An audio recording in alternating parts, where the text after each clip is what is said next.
Umuman kasi nakakatawa din naman Uti isaan kabalan isaan kabalan san takasi dhiiratti galsa namarraa fagitee jirtira hordoftoota keenya.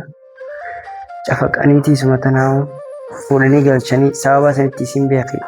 Gibbii gubbaan foddaan baatee gibbii gubbaan taaftee miilli isii kun cabe jechuudha sababa san irratti. Daa dhukkubsa tokko qabdi akkamitti garaa kamtu isii ta'a. Naa namta akka bira hin jirre quba qabdi akkamitti teessi. Anaa agabuu mana keessa ciisu quba qabdi akkamitti teessi. Isin tun jaartii jaa. Kafeetillee wataati. Anaa dhukkubarra jiru. Hammataa harqabachuun dandeenya kana agarti. Akkamitti garaan isii ta'a. Walumaa galatti inni barsiisaan wajjin jaalee eegaluu fedhan fakkaatti. Wallahi akkas inni fakkaatti. Na sodaati. Isuma sirraa lafa qabuu dandeenyaan haa jaalatu maal si dabaluu? Inni wallahi na sodaati na fakkaatti. Ani amma jaartiin qabaatti jaartiti yaani. Suzaan ejjoo qolina deemsee hin qaba. Dhukkubni hojjettoota hawaasii irraa eegattee. Yoo isuma qabuu dandeenye wanti ati si galuu qabu jechuudha. Isuma qabuu dandeenyaan assalaamu alaikum warahmatullahi wabarakatuh. Akkam jirtan nagee qabdanii fayyaadha daawwattoota hordoftoota keenya. Gidduuta nagaa akka isin akkuma beeytanii isinirraa bannee jirra. Haaluma faraana dhukkubsachiisu jiranii beeytanii. Egaa guyyaanii fi galgala bannee hunnee manatti hin galle har'a dhufne. Har'a sababa bakka innis dawaa fudhatee mana galle kun har'a wayyaayeetiin galchee nagaan isinii qabaan jee isinirraa badeetiin jira wallahi dhiifama naa godhaa. Warri irra dawwaltanii viidiyoo nu gadhiisaa maal isin eegu jira minaan mijattanis hedduu naa galatoomaadha. Kun har'aan deebi'ee kun faraanis wayyaa'ee jira lubbiyee meeqee hordoftoota keenya kanaan nagee qabdanii fayyaadha jirtaa eeyyattu. Assalaamu alaikum warahmatullahi wabarakatuh. Akkam jirtan hordoftoota keenya qaqqaalii fi kabajamu. Wallahi nagaa fayyaa qabna gaariidha. Alhamdulillahi fayyaa qabna ilma jennaa. Illiin diyyatuun gaa wallahi narratti dhukkubsattee warri isaanii fuudhee mana galchee gibbii gubbaan utaaltee foddaadhaan jechuun miillisii qabee miilasii miilasii dhiita jiruun qabdu laal. Carqiin ammaan tana wanti kopheensa irraa baasanii muka tokko irraa baasaniiti amma kalee ganama shukuumamtee jechuudha. Akkasitti ilaalammaan tana xiqqoommaan tana irraa gaddee bee talaan miilisii hollaal miila kaanii hojii wal cinaa qabdee abba lama geera. Dabarree.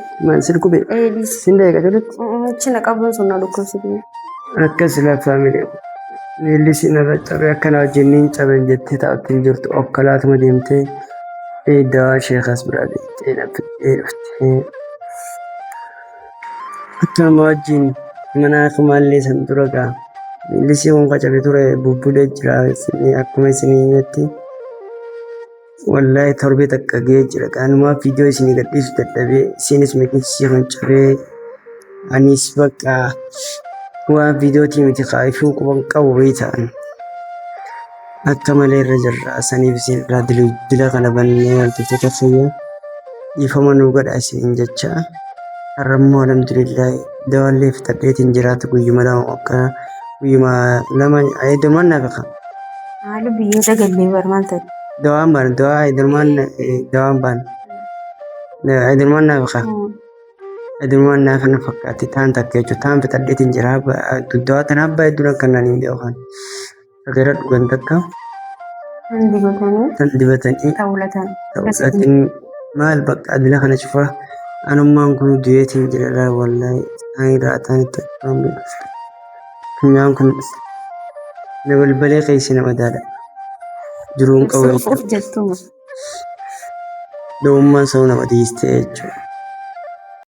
Innaa faamilii isuma tanaattu nurra rakkatee olii gannaan deemu jira.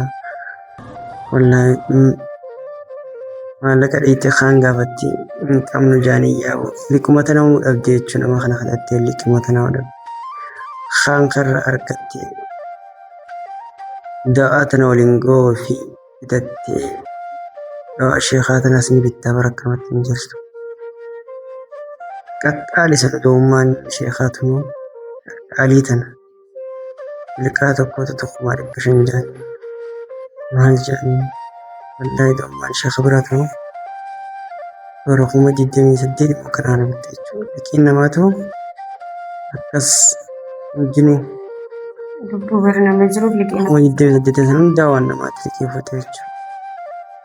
Alhamdulillah egaa wannan fayyaadhaan wayyaatiin jira.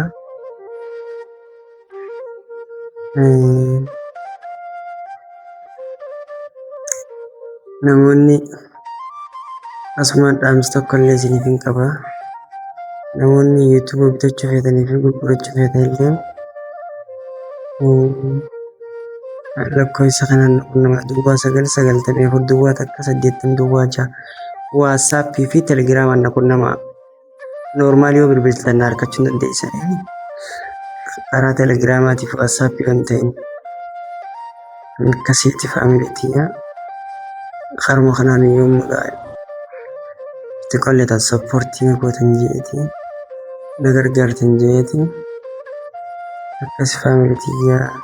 Hedduu naa galatumaa baay'ee isin jaaladha baay'ee isin kabaja. Du'aa inaaf godhaa hundi keessan lubbii inditiin irraa rakkatanii siif jeekamtti hin rakkannetti. Ammas faamilii beektaa mana namaa kana jirra. Manni namaa kun haga nama danda'u nama danda'e ilmi namaa kun wallaahi haa galatamanii garuu ilmi namaa garuu nama eeggata nama dadhaba rabbii kuma guddaa rabbii tokkichaa nama hin dadhabne malee keessattuu nama dhukkubu gubbaa ilmi namaa nama eeggata wallaahi nama eeggata dhuunfadha yoo ta'e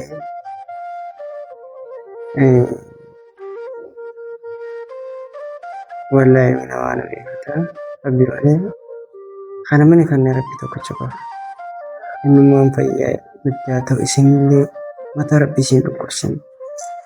Du'aa godha rabbi jecha rabbi irraa argatanii illiti. Wanta hordoftoota keenya waan jettu injiiti. Natti beekarraa dhiisamu. Jista akkasii hordoftoota kiyyaa Kena rabbi sinaa fayyisu jaaduu inni godhaa dachaa namtiise. Inshaallah borus yoo wayyaa akkanaatiin viidiyoo isiniif waraaba. Du'aa manuu godhaa inshaallah rabbi haa fayyisu. Garuu wanta miila kiyyaa rakkoo hin qabu beektaa niin fayyaa. Miila yoo shukkuume niin fayyaa. Haa ta'u garuu siwwamoo hundaafuun cinaa dhaabbadhaa. Murraan badinaa. Eenyumni dhufa jeeree funtaan. Badhaasaa dhaabarniin dhufutti hin jiraa jee.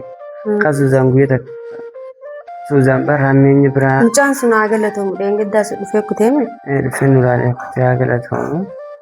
Akkatu jira garuu bilbila sirriitiin xiibiitaan daleedduu narra daawwatu jira. Ani bilbila kaasuullee hin dandeenye wallaahi natti aaruu mala hogguma dhufeen dhiifama jaanjeetiin taa'u jira bareeganii hin dhufa jee. Inni barsuuzaan wajjin jaala eegaluu fedhan fakkaatti. Hayi. Wallaahi akkas inni fakkaatti. Na sodaati. Isuma sirraa lafa qabuu dandeenyaan haa jaalatumaan si dablubu. Dandeenye wallaahi na sodaati na fakkaatti. Ani amma jaartiin qabaatti jaartiti yaani. Suuzaan ejjoo waliin adeemsee hin qaba.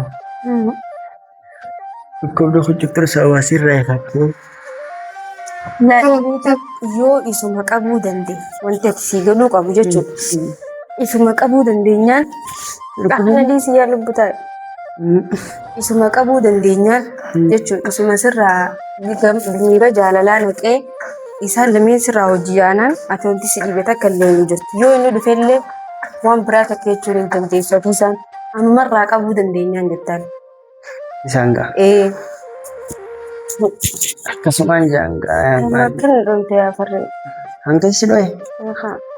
Waan dandeessu jechuudha lubbuu. Shukkummaa yookaan dura taa'u jiru. Suuzaan bara iccitiin siin beekamne bar suuzaan jechuudha. Iccitiin siin hin beekamne.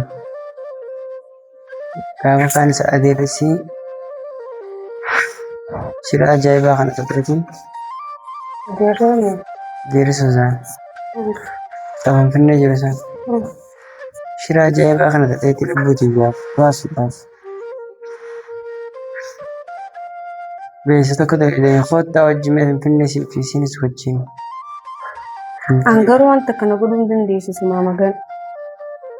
Gindee keenyas sababni isaan irratti anaa fi ati hojii biraachuu dhorkuu diiran. Yoo namni akka fedhe dhabate kan feene dalagaa isarraa akka feetu dhabde sababa isaatiin ati waasi godhuun maltii bakka. Ati jidduu baatee isaan lameen haa hojii jiraatanidha. Wanni gindee keenya irra na ta'u hojjetu. Nama akkasiin akka seensan hin taatu kaa. Hangumaan taatu akka seensan.